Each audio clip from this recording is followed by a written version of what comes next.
Hello दोस्तों, कैसे हैं आप? Welcome back to our channel. मैं हूं डॉक्टर शाहिद अली और आज हम बात करेंगे एक बहुत ही कॉमन हेल्थ इशू के बारे में, जिसके बारे में बहुत कम लोगों को पता होता है, जिसे एनीमिया कहते हैं। एनीमिया एक ऐसी कंडीशन है जिसमें बॉडी में हेल्दी रेड ब्लड सेल्स की कमी हो जाती है, जिसकी वजह से आप कमजोरी और थकावट महसूस करते हैं।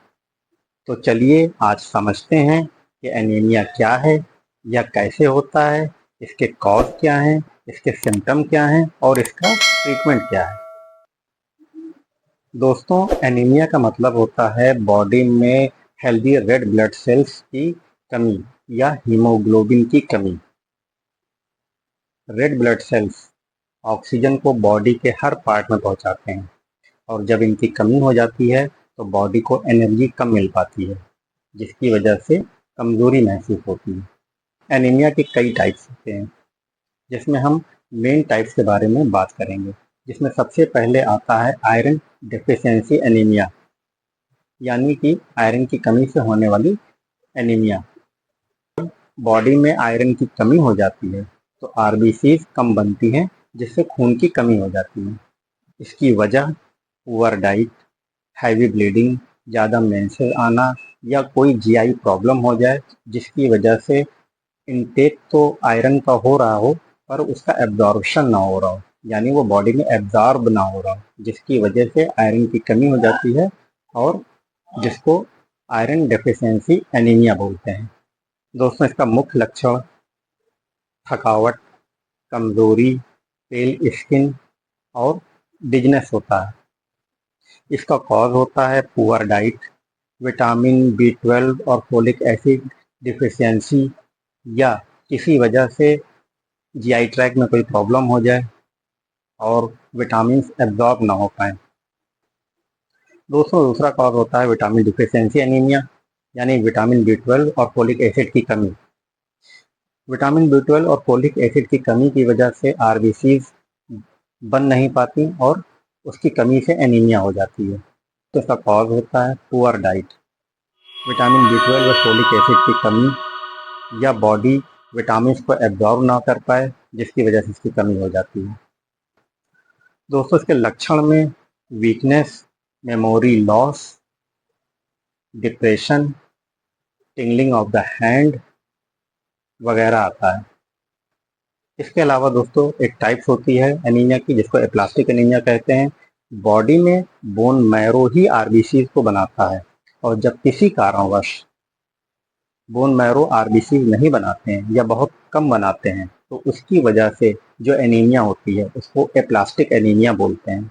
इसका कॉज होता है कोई ऑटो इम्यून डिजीज हो जाए, रेडिएशन या रेडिएशन का एक्सपोजर हो जाए, इसके अलावा कुछ मेडिसिन होती हैं या कोई वायरल इन्फेक्शन हो जाए, इसकी वजह से एप्लास्टिक एनीमिया हो सकती है।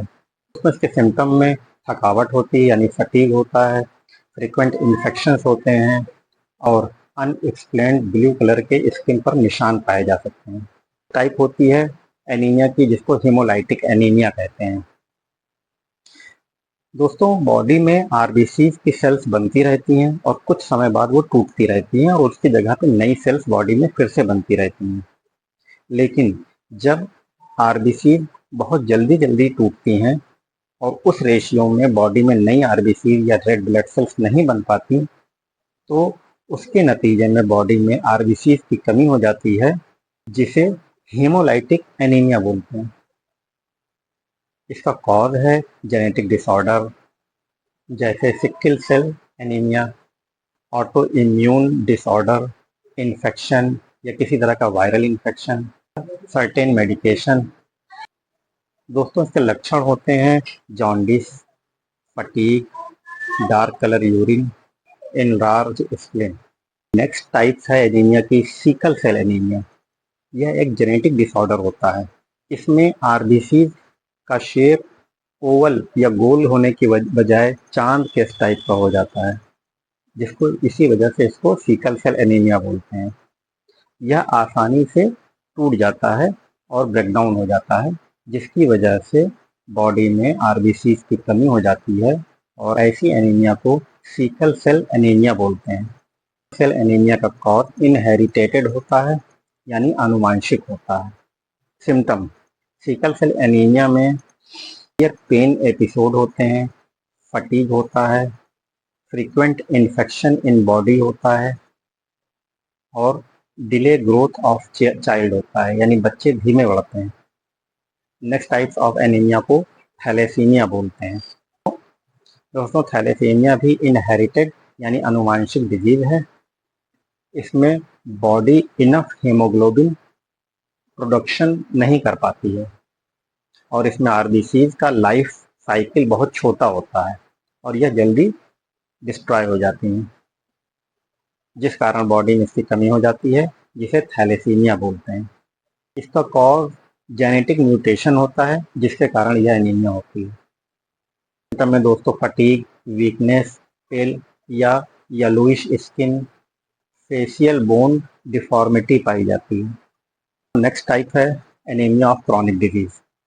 जब बॉडी में कोई क्रॉनिक डिजीज हो जाती है, जैसे किडनी डिजीज, कैंसर या कोई इन्फ्लामेटरी डिसऑर्डर, जिसकी वजह से बॉडी का आयरन को डाइजेस्ट ना कर पाने की वजह से यह एनीमिया होती है।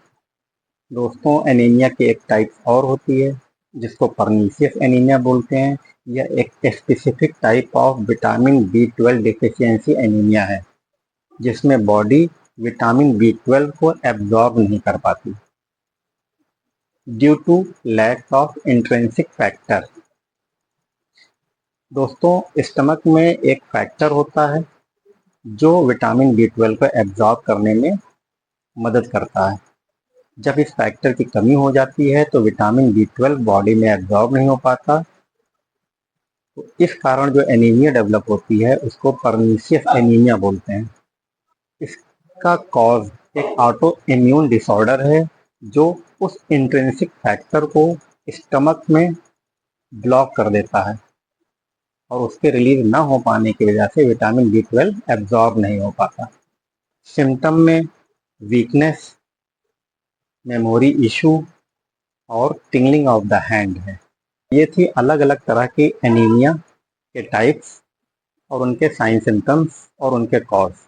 लेकिन अब हम बात करते हैं एक मोटे मोटे कॉमन सिम्टम्स जो हर तरह के एनीमिया में पेशेंट के अंदर पाए जाते हैं। तो एक मोटे तौर पर हमें एनीमिया के कॉमन सिम्टम्स पता होने चाहिए ताकि हम इसको पहचान सकें। तो इसमें दोस्तों सबसे पहला सिम्टम जो होता है, इसमें थकावट होती है, फटीग होता है, पेशेंट जरा सा काम करके थक जाता है। दूसरी सबसे बड़ी चीज़ मिलेगी कमज़ोरी, पेशेंट को कमज़ोरी बहुत महसूस होती है, वीकनेस बहुत महसूस होती है। तीसरी, पेल स्किन, यानी स्किन का कलर सफ़ेद या येलोइश हो जाता है। शॉर्टनेस ऑफ ब्रीथ, आदमी जल्दी जल्दी सांस लेता है बात करने में। उसके हाथ और उसके पैर छूने पर ठंडे महसूस होते हैं। इसके अलावा दोस्तों, एनीमिया के पेशेंट में इर्रेगुलर हार्ट बीट भी पाई जा सकती है। अब बात करते हैं डायग्नोसिस की। कुछ टेस्ट कराकर हम इसकी डायग्नोसिस को कंफर्म कर सकते हैं, जैसे CBC, iron level, vitamin B12, folic acid का लेवल चेक करवा सकते हैं, जिससे हमारी डायग्नोसिस और टाइप ऑफ एनीमिया कंफर्म हो जाती है। अब दोस्तों आते हैं ट्रीटमेंट पर। एनीमिया का ट्रीटमेंट क्या करेंगे? सबसे पहले कॉज देखेंगे कि एनीमिया का कॉज क्या है और उसके कॉज के हिसाब से उसको ट्रीट करने की कोशिश करेंगे। अगर आयरन डिफिशियंसी एनीमिया है तो आयरन सप्लीमेंट देते हैं। अगर विटामिन डिफिशियंसी एनीमिया है तो विटामिन देकर या उसके सप्लीमेंट से उसको ठीक करने की कोशिश करते हैं। अगर किसी क्रॉनिक डिजीज या जेनेटिक डिसऑर्डर की वजह से बॉडी में एनीमिया हो रहा है तो उस पर्टिकुलर डिजीज को रूल आउट करेंगे या कॉज को रूल आउट करेंगे और उसको ट्रीट करने की कोशिश करेंगे। दोस्तों, डाइट का भी एनीमिया में एक बहुत बड़ा रोल है। डाइट अपने खाने में शामिल करनी चाहिए, जैसे पालक, बीन्स और दूसरे पौष्टिक आहार। इसके अलावा विटामिन C भी आयरन को एब्जॉर्ब करने में काफ़ी मदद करता है। तो विटामिन C रिच फल हमें खाने चाहिए, जैसे नींबू, संतरा, मौसम्मी वगैरह। अब दोस्तों बात करते हैं प्रिवेंशन की, कि एनीमिया से खुद को कैसे बचाएं।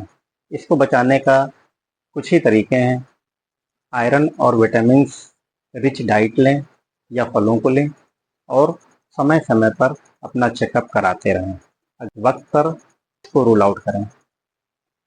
तो दोस्तों, उम्मीद है आपको यह वीडियो पसंद आया होगा और इंफॉर्मेटिव लगा होगा। अगर आपको या आपके परिवार में किसी को एनीमिया के ये सिम्टम नज़र आए तो तुरंत अपने डॉक्टर से संपर्क करें और उनके द्वारा बताए गए इन्वेस्टिगेशन को कराएं। अगर हम समय पर एनीमिया को डिटेक्ट कर लें तो इससे हम बच सकते हैं और इसका इलाज संभव है। अगर आपको ये वीडियो पसंद आया हो तो वीडियो को लाइक कर दें।